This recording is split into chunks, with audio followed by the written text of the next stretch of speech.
else cares if you do nothing with your life. No. Honestly, no one else cares if you do nothing with your life. I don't, he doesn't. You've got to turn up for you.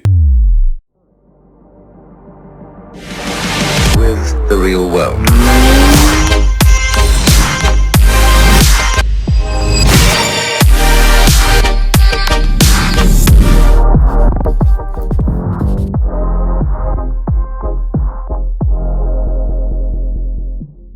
How the hell to get started? Are you stuck in a rut, not knowing what to do with your life, or literally just in a period where you don't know where you're going or what's going on or who to talk to or what to do about it?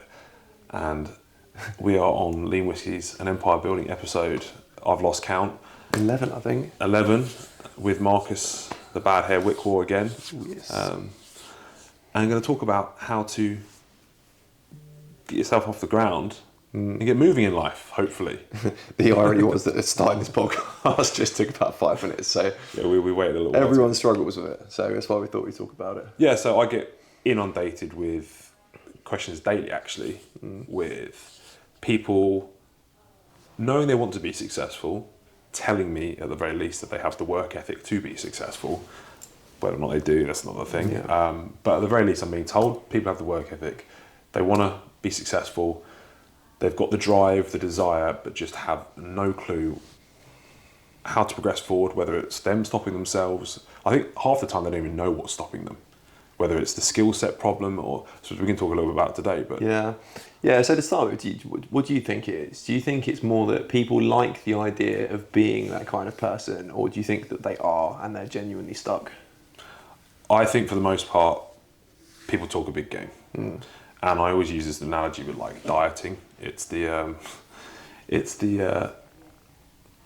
premise of people allow themselves to believe that just because they think that they, or actively, maybe even verbalizing the fact that they want to make change is enough to not actually have to then actually go and action it. Because I think the pain of change, okay, people will always move under stress, okay? So you've got two stresses here. You've got the pain of staying the same and the pain of change. And whichever one hurts the most, ultimately, will keep you, will dictate which way you go. And I think for the most part, people are pretty comfortable.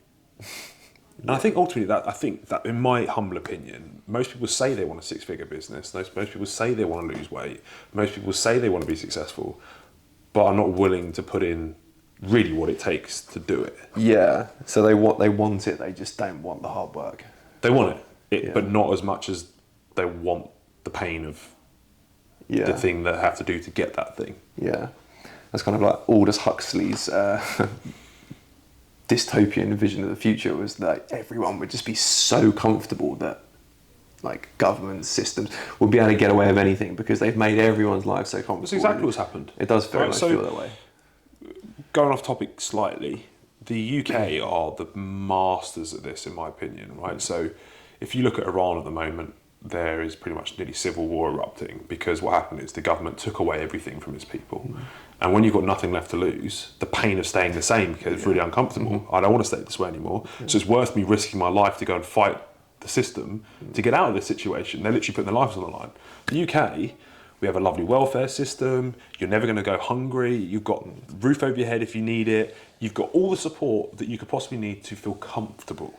Yeah, that is irony. You're not thriving. Yeah. You're not thriving, but you're comfortable. Yeah, it's the sort of obesity rates increase with poverty rates in this country. It's not the same around the world, obviously. No. But yeah, because and the government do that on purpose because they want everyone to stay the same. It becomes really difficult for the government and the powers that be if everyone suddenly become entrepreneurial. They suddenly started looking at all these fancy jobs that then don't fulfill the basic requirements the economy needs, i.e., just basic systems. People working in office 9 to 5, those are actually required, and I'm not scared that those are going to go anywhere soon because people ultimately are quite happy, I think, for the most part. And I think this is where the first thing you need to do, if you're one of these people that's saying, well, look, I'm wanting to change this, that, and the other, you need to introspectively start to think. And this is introspectively thinking is probably number one thing that everyone should be doing, emotional intelligence, that isn't taught at school. And we need to really sit down and actually ask that question to ourselves. Do we really want this? Yeah. I think it's also asking, like, did you ever want to end up where you are now? And if you didn't, then like actually looking back and kind of going, oh, well, how the fuck did I end up here? Which is, I think that's more uncomfortable, because I think, like kind of what we were saying before, it's like it's very easy to trick yourself into believing that you want something because you like the idea of it, because you haven't taken that first step. You don't understand how hard it's going to be to get there. So I think, I'd probably say more than anything is like, look at where you are now and how you got there, and did you ever want to be there?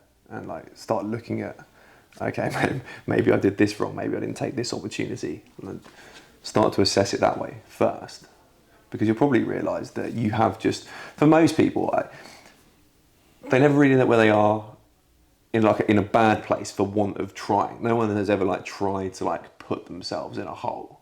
It's more that you've just kind of bumbled your way through stuff with no like guidance or vision. I think that's, well, I'd say that's probably the place to start. But I think the problem is they're not in a hole. I think, so case in point, right? We've obviously been working with a chap named Connor, who is in jail at the moment, and we're actually hopefully going to be giving him a job. He's soon to be kind of being released and this, that and the other, but the guy is in a very uncomfortable place for himself because he's got nothing left, and he has been forced out of that position of comfort, which he was in before. And what appeals to me about him is that he's got a big why. And you just said that, right? It's like you said, did you want to be here, this, that and the other? It's like, well, maybe not, but no. Where you are is not necessarily uncomfortable. So I think what I'm trying to say here is that you really need to work out if you really want it, and you're willing to do the work that's required to get you to where you want to go. Yeah. So, okay, let's just say, for argument's sake, someone's gone and done their introspective thinking. They are in a position where they want to change. They've now got the motivation to do it. How do they start to get the cogs turning? We were talking about this the other day off the back of the Limitless event, weren't we? Because we're saying, I think people fall into one or two camps. It's like there's mentees through Limitless who just decided one day, they're like, I'm not happy in what I'm doing. I want to go and help people with their fitness is what I'm interested in. So just fucking sold everything, quit their jobs, like threw 100% at it. And it's like, right, I've lit this enormous bonfire underneath me now. It's like, I have to do it. Some people, I think, respond really well under that kind of pressure, and other people, not so much. I also think as well, you know if you're that person. Yeah. It's very rare to get to like, even if let's say you're 18, right, and you're trying to figure out what you want to do, you're probably going to have a very good understanding of whether or not you're someone that deals extremely well under high amounts of pressure or not.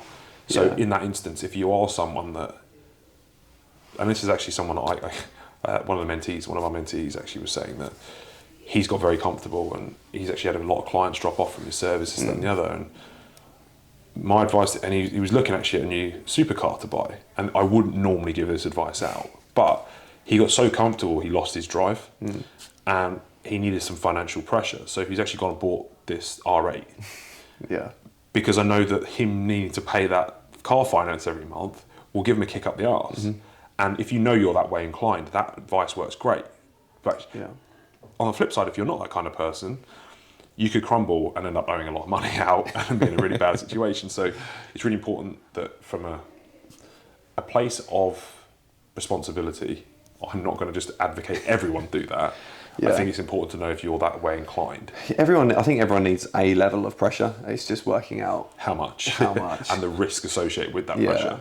Yeah, because people that cope very well under pressure, like a minimal to a moderate amount of pressure is still boredom, and they're not going to grow there. I think there's a correlation or a direct correlation between risk and pressure. So obviously, as risk goes up, pressure goes up, right? So, like you said, if you quit everything and then you have to pay the mortgage or you pay the bills through this new thing that you've gone into, the risk is very high. Therefore, the pressure is very high that goes with it. Yeah. You can engineer a different level of risk and different level of pressure for something that suits that individual, but without pressure, there is no real stress to change. Yeah. You need, like you said, that you can actually forcefully engineer your environment so that you become uncomfortable even if you don't want to be. Yeah.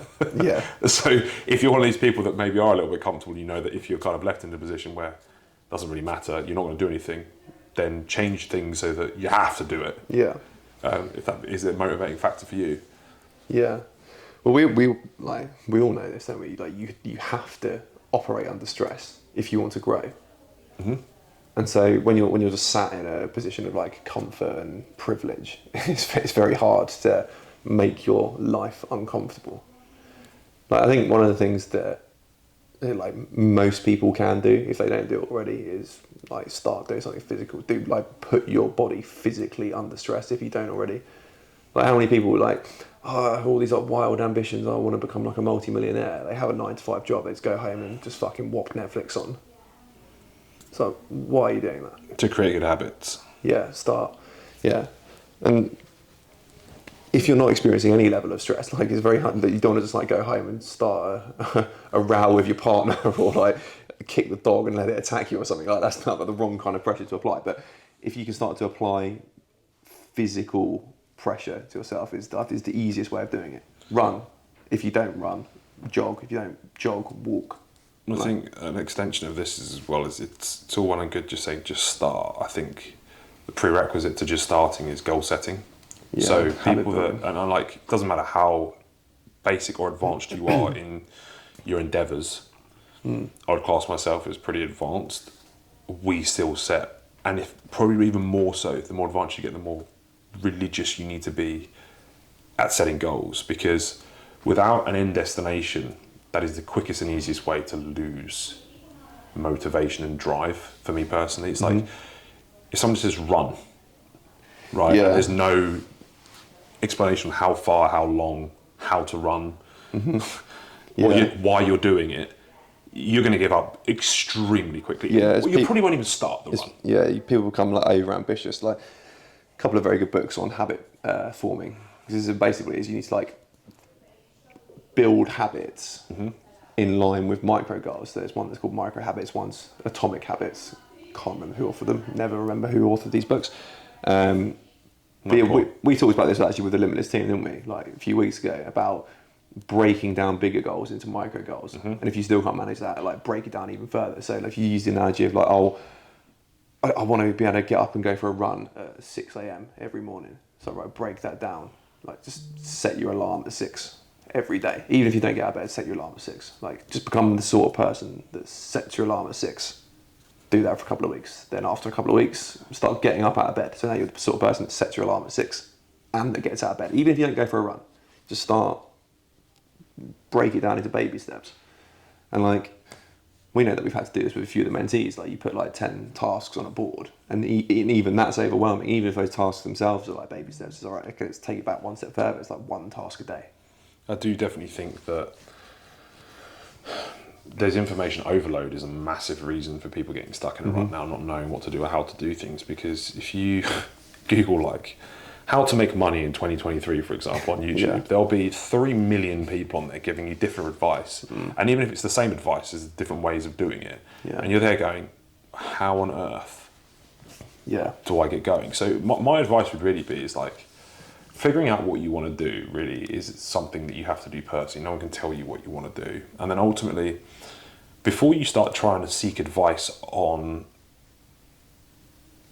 how to action what it is that you want to do, I think you need to try and do it first, because when you suddenly start to action things rather than just reading a book, theory and practicality are entirely different things.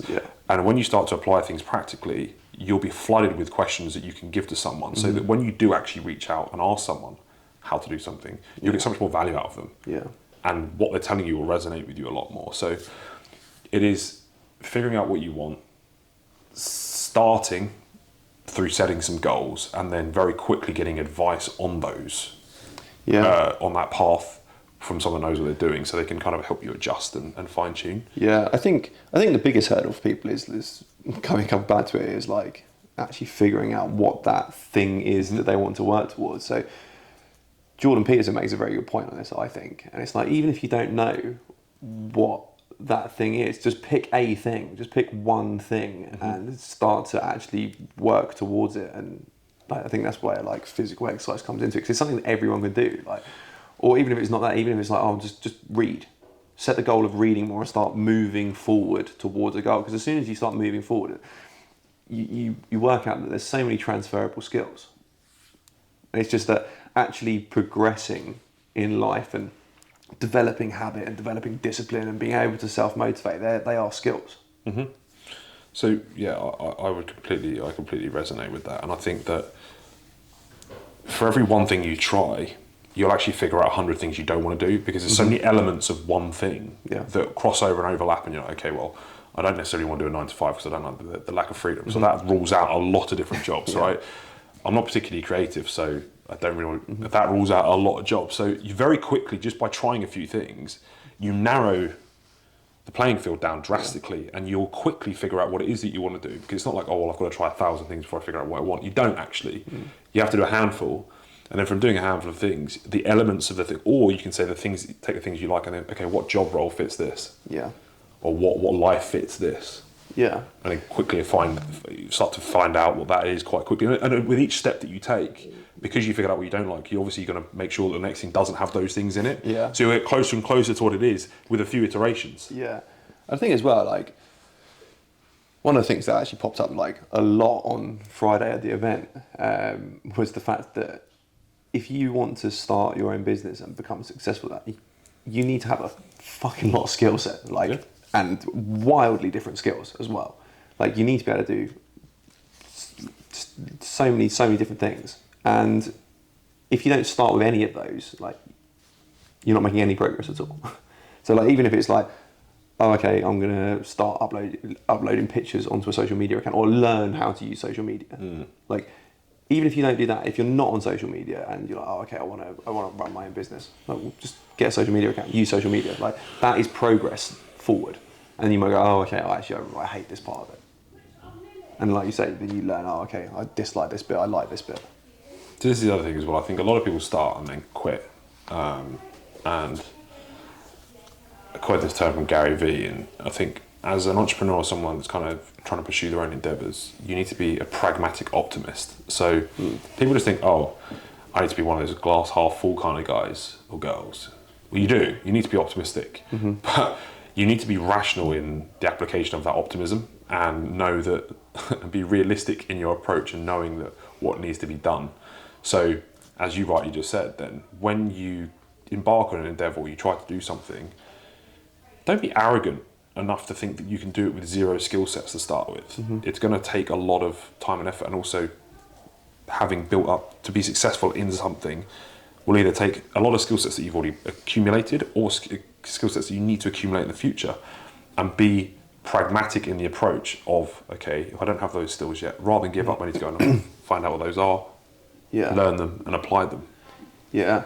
I think as well, like, one of the other things is, like, if you are reaching out to people for advice and help, someone is so much more likely to give you their time and advice if you send them a message and say, look, at the moment I've done this, I'm working on this and this, but I'm still not quite sure how all these bits fit together. Like, there's more to work with there in terms of someone being able to structure advice and give you help, rather than just going, I'm really driven, but I don't know what I want to do.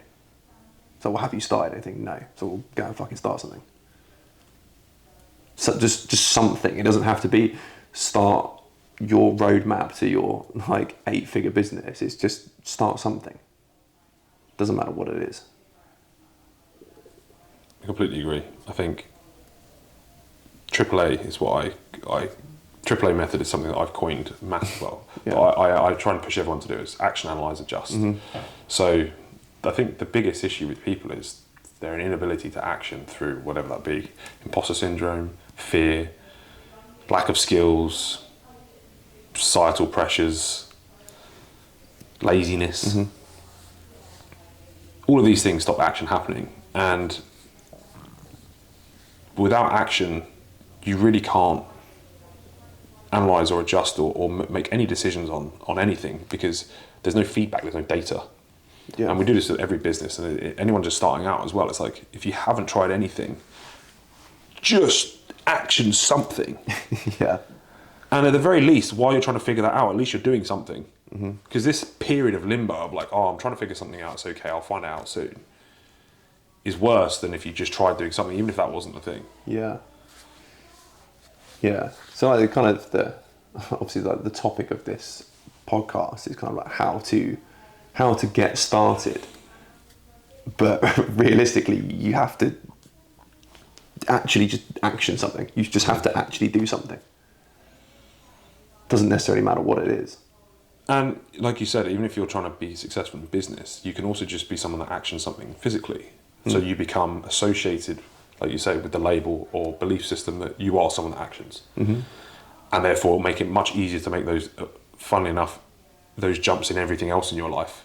It may not be fitness that you were trying to get actioned in, but just being something you can control to start with. Everyone can control going to the gym. Everyone can control going for a run. Everyone can control waking up in the morning.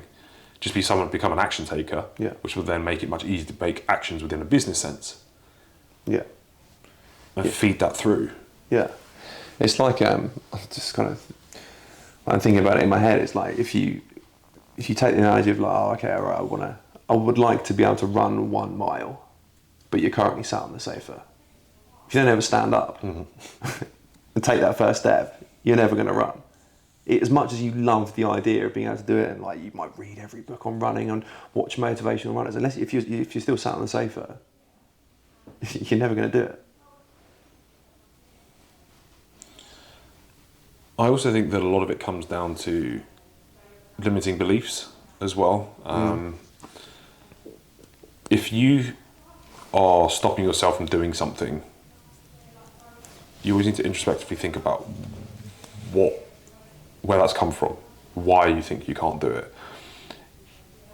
Is it because someone has told you that you couldn't do it? Is it because school told you that you couldn't do it? Is it because your parents told you that you couldn't do it? Is it because you literally physically can't do it? Yeah. And if that's the case, then fair enough. But 9 times out of 10, people don't start, I think, because they have limiting belief structures where they don't have the confidence. So this is something that I've talked about a lot before. It's like, I think to be able to be an action taker, you have to have a lot of self-confidence. And resonating with what you just talked about there, you need to start with the little things. Like, for example, if you make a promise yourself, like I'm going to make the bed, or I'm going to go for a run in the morning, or I'm going to start like prepping my meals, or whatever it may be. I'm going to start reading a book a day. Not a book a day, or I'm going to start reading a book a month, or whatever. Do it. Because internal confidence and self-confidence, which is super important for someone that takes risky leaps or takes risky action, or risky, is someone that backs themselves. And people say to me, oh, Elliot, how do you have the confidence to go and do all this stuff that you do? Well, because I fucking back myself. I was like, I will never let myself down. And I know that if I jump on a new business idea or do something, I'm like, well, it won't be failure because I didn't turn up, like, because I will not let myself down. And that started with, every time I told myself I was to do something, you have 2 little people on my shoulders, right? One's like, Elliot, you don't need to do that today, you're tired, you've not slept much last night. The other one's like, fucking turn up. You've told yourself you're going to do it. And I'm feeding this one constantly. And just by turning up and doing it, and this is why I'm careful with what promises I make to myself as well, because I know I'll have to keep them, no matter what it is. So that internal confidence builds and builds and builds. And my kind of internal thermostat is just constantly getting hotter and hotter and hotter. So then when I go, I'm going to do this, I'm like, well, I know that I'm going to be okay because there's no way I'm letting myself down. I have no self-doubt at all. So people just need to start doing that. It's like, well, and like you said, a great way to do that is starting with a physical basis. Like if I say I'm going to go to the gym 3 times a week, go. If you say you're going to go and lift X amount of weight, go and at least try. And at least the failure won't be through you not turning up. Yeah, I was talking to Ashley, my little brother, about this the other day. And it's saying, because it's like, how do you kind of break that down? It's like the smallest possible thing. And I said to him, I was like, well, I have like this almost like this game in my head now. It's like where if I don't want to do something, no matter what it is, I'll force myself to do it. And I was like, as stupid as it sounds, it's like the one thing every morning that I really begrudge doing is I have like a glass of water next to my bed. I get out of bed and I'm like, oh fuck, I need to bend down and pick up that glass of water. And until I take it downstairs. So I just force myself to do it every morning. Because if you don't, like, David Goggins always says, it's like, you don't want to start your day as a fucking loser by losing at the simplest task of like getting up when you set your alarm. Or for me, it's like picking up a glass. Something and as then also, like I simple said, as that. So then at that point, if you don't pick up that glass, what is that telling yourself internally about the promises you make to yourself? You don't keep them. Exactly. Yeah. So then when you know things are going to get tough in life, you know you might not turn up. So therefore, when I'm thinking about starting this new business, do I really want to do that because I know that I might not actually turn up for myself? Don't be that person. And it's if you can't do, this is it. And if you can't do the simplest things, then don't even bother trying to do the hard stuff. 100%. Well, the thing is, the hard stuff is the simple stuff done consistently. And like this is the most important thing to remember in life. The most successful people aren't the people that do the most complex things. They're the ones that do the simple stuff for a prolonged period of time. Yeah. They can do the simple stuff at scale for a consistent period of time, above and beyond what someone else is willing and prepared to do. Yeah. And that's simply it. That is life. Yeah. And life, and what I want to kind of say to people is like, all these people are like, oh, I think you need to accept that it's not easy. Accept that it's hard.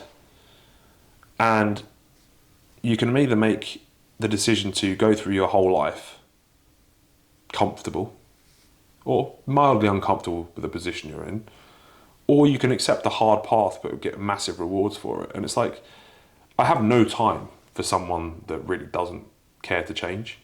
Honestly, like, I'm talking about people that want to start. Like, I genuinely don't care. If you don't want to do it, that's entirely up to you. I personally don't understand it, but it's got to come from the person. Yeah. And I have no sympathy or empathy for people that talk to me about how much they want to change, but don't do anything to action it. Zero time for that. Like, it's weak. Yeah. And I think a big part of this is like, stop being weak-minded. Yeah. And I think as well, like, if you are, accept that you are, but accept that it's just because it's a skill that you've not worked on. And that's okay. And so we say, start don't with be the a victim stuff. about it. Yeah. like, don't be complaining about it, knowing that that's the case. It's okay to be a weak person. It's a big part of the trouble is like that people will try and scapegoat and they'll try and justify their weaknesses. It's like, no, you're a weak person because you haven't spent the time and effort making yourself stronger. And frankly, no one else cares, right? Yeah. No one else cares if you do nothing with your life. No. Honestly, no one else cares if you do nothing with your life. Yeah. I don't. He doesn't. Your parents might. They still got their own problems. Yeah. You've got to turn up for you. And ultimately, if that's not a big enough thing to get you out of bed to start something, then that's your loss. It's no one else's. And you sitting there trying to justify it to other people, ultimately you're going to end up with no one wanting to talk to you as well, because no one wants to hear about your problems. They've got their own problems. Yeah. And if you inject energy, passion, optimism, action into your life, all the other people doing the same will be drawn towards you. And all of a sudden it becomes very easy. It's very easy to start, to get moving. Yeah. There's a quote, don't know who to attribute it to, but it's something that's just pinged into my head, and it's like, it was that happiness is the only thing that multiplies when you share it. But I don't think that's necessarily true. I think that that's the same with any kind of group of people you're in. And that's Andrew Tate's that whole thing. It's like, if you want to make money, surround yourself with people that want 100%. to make money. Like, you're just going to pick up all of these things. Like, if you want to be motivated, surround yourself with motivated people. If you want to be success in business, surround yourself with successful business I would people. imagine, this is a good topic to end on. I think for other people that do struggle to start, cultivate your friends extremely ruthlessly. Even if it's even for a lot of people, like, yeah, it might be friends, but like, go through your social media, like, drop everything that you're following, start following the right people, start following 100%, exactly. Yeah, influential business people, entrepreneurs. So like, if you look at all of your time in a day and what you consume with your mind, whether that be like you say, one-to-one interactive people that you know, or just digital, this, that, and the other, filter everything that isn't conducive to you starting, and just see things with people that are actioning. Yep. And that's all you'll need. So, practical point, go away, look at all the people you've spoken to in the last month on your WhatsApp list, everyone you've phoned in the last month, everyone you've spoken to on Instagram, Facebook, whatever, Snapchat, whatever platform you're using, all the people you follow on social media, all the mates you've met up with, make a list of all of them and say, okay, which one of these, out of all of these, are actually people that are doing things that I want to be doing, or on a path, or hit a path that I want to kind of ultimately travel upon. Mm-hmm. If they're not, fucking get rid. Like just be ruthless in your approach. Yeah. And then start to have a criteria, the same way you would do with dating. Like, okay, I want a 5 foot blonde with like nice boobs, this, that, and the other. Right? Look for the same thing in a friend, like in the people or friends and associates you have around you. Okay, I want people that get up early every morning. I want people that talk about business at the dinner table. I want people that have. Okay, and if they don't hit that, they're not in. Yeah. And that one simple thing will be everything you possibly need to get moving in a really positive direction. And ultimately, when you do get moving, there'll be people that can really assist you in moving forward a lot faster as well. Yeah. For sure. So, in essence, I think if you really want to start, you can. I think people know that. I think what I've said this a million times before as well, we're in a really fortunate time to be able to have access to things that enable us to pretty much do whatever it is that we want to do in life through the internet, through the massively low barriers to entry now. You don't even need education anymore to get to do things. In fact, it's almost counterintuitive. Yeah. So the only person who's going to lose out if you don't go on action and start today is you. And if that doesn't motivate you enough, then accept that and crack on with your life as it is, but don't go complaining about it because no one wants to hear about it. Agreed. I certainly don't. Yeah. And just do what you want to do. And a lot of people, I think another thing here as well is if you don't want to be someone that is an action taker, and you don't want to be, just because society tells you that's cool or that's vogue, do what you want to do. Yeah. Ultimately, like do what resonates with you. Yeah, 100%. Like if your goal is to work as little as possible, but spend more time with your family and Fucking kids and stuff, yeah, more power to you. But Exactly. Just work out a way to do it. But stop trying to do things for other people, I think, Yeah. ultimately. If you truly do want to be an action taker and you do want to move and move forward in a positive direction, reach out to me as well. Like my door is always open to people that want to better their lives. Like I said, I've got zero time. If you approach me and DM me and it's all waffle and hot air, I will block you, like quick, because I cultivate the people that I speak to and are in my life very carefully. Shock. So, but like I said, I love to be around driven people. It doesn't matter where you are on your journey, whether you're at the start, at the end, in the middle, I don't care. I love being around good people driven as well. So please DM me if you've got a question, any other questions as well from this podcast or any of the other podcasts. Leave a comment below or message me, depending on what platform you're hearing this from. And until next time, peace. Peace.